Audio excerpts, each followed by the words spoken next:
Let me share my screen. Okay, let me share my screen. This should be easy. This is only the beginning of my 5th hour of Zoom today. So hi, I'm Ken Feinstein. I'm the head of the Department of Art, Design, and Media at Sunway University in the School of Arts.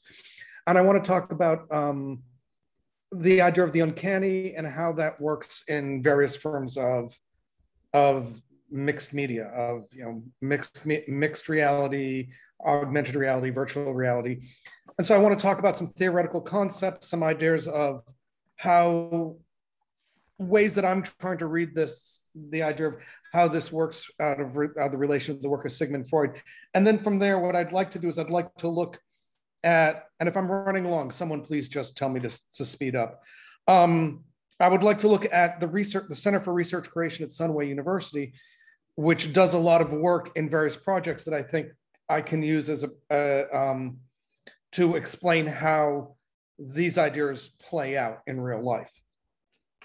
Given that, let's move on to the first slide.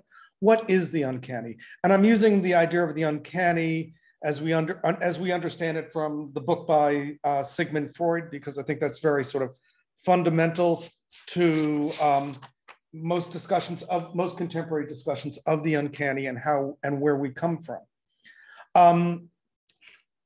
For Freud, the uncanny, he always likes to talk about it as something that causes fear, that's disruptive. He talks about the story The Sandman by Hoffman, and it's always about the sense of it's a disruption of an idea of the self, and it's about this relationship of the self and the world to the world, where something in the world, which is the uncanny, is sort of superseding, the real is sort of superseding what's happening to us.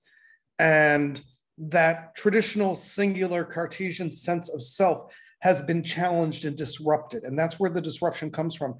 And in Freud, it's a very scary thing, but we'll talk about how that disappears. So what happens in a situation like that is that the other supersedes the ego. We're in a relationship where the self, the ego, is not in control of the situation. And that, like I said, is fundamental to the sense of especially fear.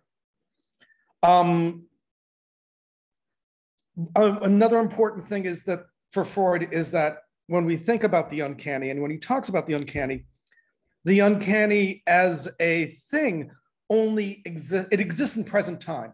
It only exists as an effect. And we can create something that possesses the uncanny, but the uncanny is an effect. And if no one is doing anything, there is no effect. It doesn't exist. Oh God, there. Sorry. So it's a disruption of normal life. It makes the familiar unfamiliar. He uses the words Heimlich and unheimlich, which is homey and unhomey, and he'll say how one becomes the other. And so for Freud, this is very disruptive, and this is a problem. And this is this idea that the familiar becomes the unfamiliar, that things change from one thing to another, causes trauma, it causes fear. It is something that we will find in the montage. And that's what I want to talk about.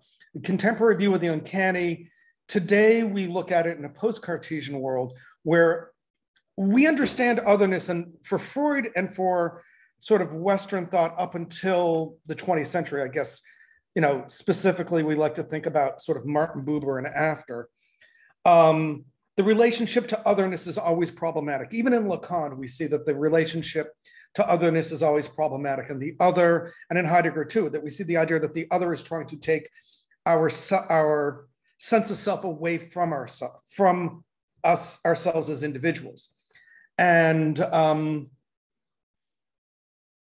today we look at, like I said, especially in a post Martin Buber world, we understand that we are in relationship with the other, that otherness, that we are formed by our relationship to the other, and that it is that it is that relationship that actually creates the sense of self, as opposed to that Cartesian sense that the self comes out of nowhere and just continues to exist, and the other is something, the world is what disrupts that. So especially from the work of Buber, we start to think about the idea that the self and our self, the idea of self is something that is in conversation with life, that we are in conversation with the other being technology, being other people, being whatever, that they are not there to stop us from completing ourselves, but it is that relatedness that completes ourselves. So that so in that sense, the experiential, the living of life supersedes the semiotic in terms of the idea of the ideal and the idea that that otherness and the things around us are just signifiers of things that have meaning to us individually. We find this change of relationship is very fundamental to the idea of what I'm calling montage aesthetic. Let me go back there for a second. Just very quickly, before I go into the difference between montage and collage and so on and how this works out, I am sometimes people talk about the remix. I am saying that the montage actually supersedes the remix, in case anyone is going to ask that question. And I can explain why in the Q&A if you want, but I would say that the aesthetic is the montage aesthetic. So we traditionally have had montages and we have collage. And when we talk about montage, we think of it as collage. But I want to make a distinct difference, because traditionally, when we think about some of the first collages, like Henry Peach Robinson's Fading Away, this is a series of photographs. They've been put together to create a theatrical scene that we want to accept as a reality, as a visual reality, as something that we think, that has that sense of the real. Collages are created to either do that or to be very unreal. But the ones that are more unreal, I'm defining as montage. Montage are collages this is Peter Kennard, who I assume most of you are familiar with. Montages are collages, yes, but they are made to juxtapose different images, to create meaningful images that exposes the use of the diverse images themselves. We're supposed to be conscious of the fact we're putting things together that are different to create a new sense of meaning. And that kind of putting together of things that are different, the things come from other places that refer back to each other, is what I'm saying is the uncanny in visual imagery.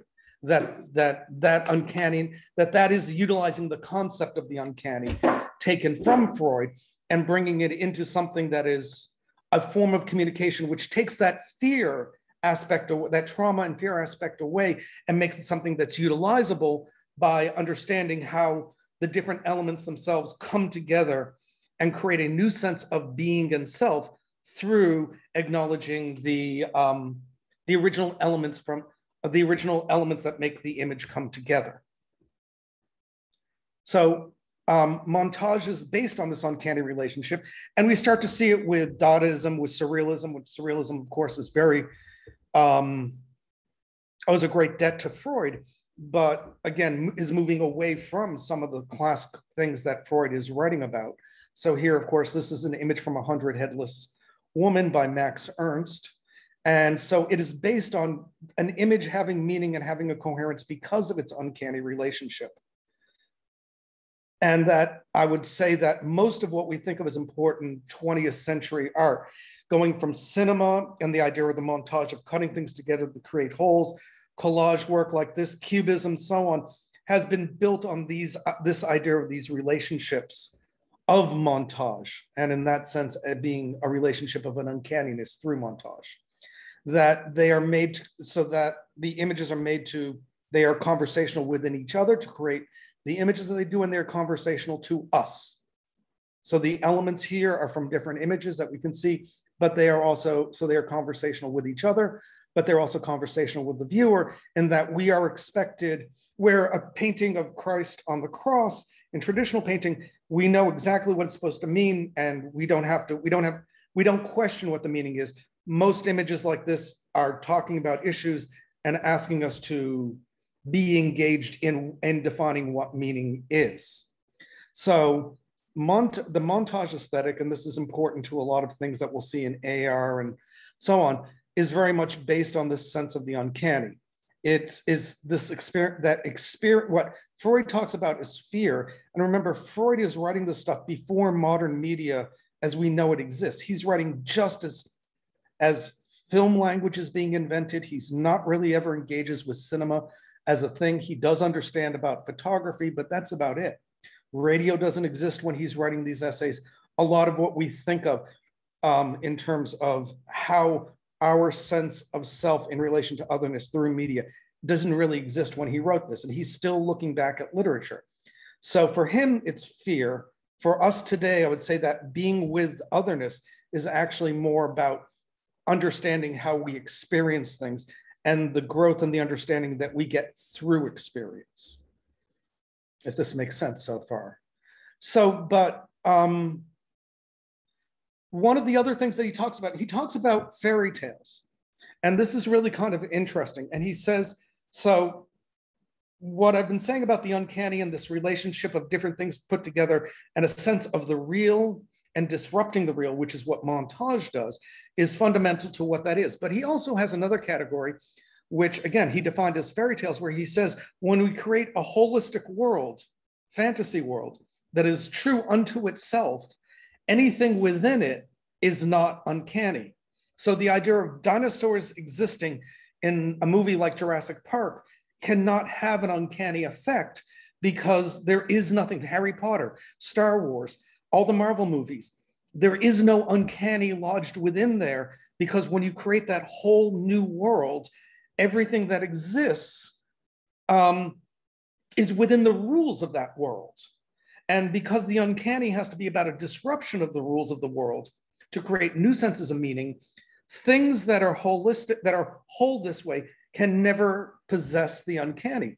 So this is where we start to get into questions about, is AR using the montage aesthetic and uncanny? Is VR a whole world and not uncanny, and so on?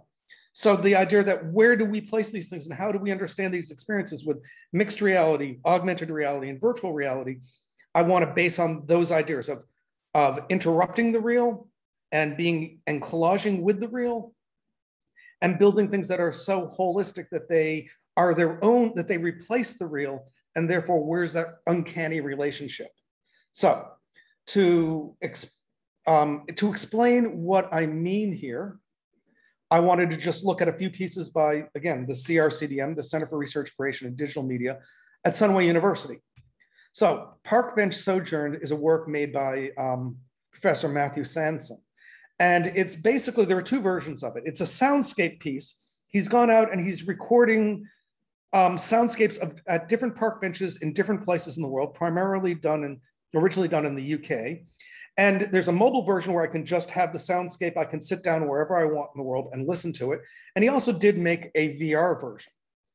But the question is, again, I want to bring this back to this idea of montage and the uncanny, and how do we understand the nature of these experiences? In his case, even if I'm looking like this with a projection, I'm looking at a screen, you can see the person who's actually sitting here has his eyes closed, so he's not actually looking at the screen. Even if I sit down on a bench somewhere, close my eyes, put this on, and in theory, block out the rest of the world, I'm removing myself from where I am virtually in time and space. But at the same time, the piece only works because I'm aware of the fact that I'm listening to the soundtrack of a park bench somewhere in the middle of, I don't know, Devon, somewhere, or let's say let's say Devon. And I'm sitting in Kuala Lumpur in the middle of the city, and I'm putting this on and listening to it. It works, the relationship works because I know I'm removing myself from the actual reality that I'm around. So that in this kind of a relationship, in this kind of a piece, what he's doing is he's always creating a relationship between where I am and what I'm experiencing.